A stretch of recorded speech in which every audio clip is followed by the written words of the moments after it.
തിരുവനന്തപുരം വാമനപുരം നദിയിൽ കാണാതായ വിദ്യാർത്ഥിയുടെ മൃതദേഹം കണ്ടെത്തി. ചെന്നൈ സ്വദേശി മോഹൻരാജ് സുബ്രഹ്മണ്യമാണ് മുങ്ങി മരിച്ചത്. വലിയമല IISTയിലെ M.Tech വിദ്യാർത്ഥിയാണ്. ഷഫീദ് റാവുത്തർ വിശദാംശങ്ങളുമായി. ഷഫീദ്, വിവരങ്ങൾ എന്താണ്?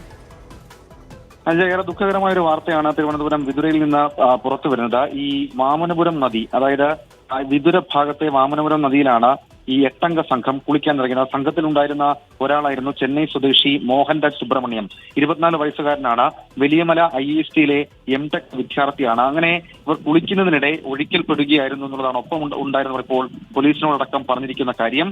ഈ നദിയിൽ കാര്യമായ ഒഴുക്കുണ്ടായിരുന്നു. ഈ വെള്ളച്ചാട്ടത്തിന് സമീപമാണ് ഇവർ കുളിക്കാൻ ഇറങ്ങിയത്. അതിന് പിന്നാലെയാണ് ഈ ചെന്നൈ സ്വദേശിയായിട്ടുള്ള മോഹൻരാജ് സുബ്രഹ്മണ്യത്തെ കാണാതായത്. തുടർന്ന് 1 മണിക്കൂറോളം വിതുര ഫയർഫോഴ്സ് അടക്കം നടത്തിയ തിരച്ചിലാണ് ഈ വെള്ളച്ചാട്ടത്തിന് സമീപത്ത് കുറച്ച് താഴ്ഭാഗത്ത് നിന്നായി ഇപ്പോൾ ഇയാളുടെ മൃതദേഹം കണ്ടെത്തിയിട്ടുള്ളത്. ഇയാളുടെ ബന്ധുക്കളെ അടക്കം വിവരം അറിയിച്ചിട്ടുണ്ട്. നിലവിൽ മൃതദേഹം തുടർ നടപടികൾക്കായി ആശുപത്രിയിലേക്ക് മാറ്റിയിട്ടുമുണ്ട്. അനുജ, തിരുവനന്തപുരം വാമനപുരം നദിയിൽ കാണാതായ വിദ്യാർത്ഥിയുടെ മൃതദേഹം കണ്ടെത്തിയിരിക്കുന്നു. ചെന്നൈ സ്വദേശി മോഹൻരാജ് സുബ്രഹ്മണ്യമാണ് മരിച്ചത്.